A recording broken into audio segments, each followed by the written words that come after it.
কি অবস্থা, বাড়ি থেকে বেরিয়েছি এখন আর পুরো ভিজে গেছি। উফ, 2টো বাজে, 2:30টা বেজে গেল।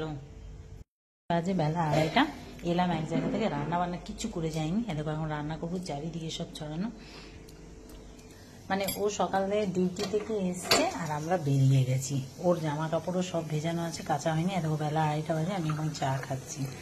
কি করবো বলো, খিদেও পাচ্ছে। আমরা কিছু টিফিন না করেই আমরা চলে গেছি। আমি তো ঘরে পুজো দিয়ে মন্দিরে গেছিলাম আজকে, যেহেতু শ্রাবণ মাসের প্রথম শনিবার উপোস করি। আজকে আর করলাম না, ওই বেরোবো বলে। তো যাই হোক, গেছিলাম ডাক্তারের কাছে। তো এখন চা খাচ্ছি। দেখো রান্না কখন করবো জানি না। তাতে ডাল আর আলু সিদ্ধ বসিয়ে দিয়েছি। আর এখানে চাল ধুলাম, এক্ষুনি এসেই তাড়াতাড়ি স্নান করে ভেন্ডি ভাজবো। আর এই যে ছানাটা সকালে বানিয়েছিলাম, কেউ খাবে বলে, কেউ খেলো না। এটাকে রেখেছি, আলু দিয়ে তরকারি করবো ছেলের জন্য। রাস্তায় যা জল, আমি জীবনে প্রথমবার দেখলাম এরকম।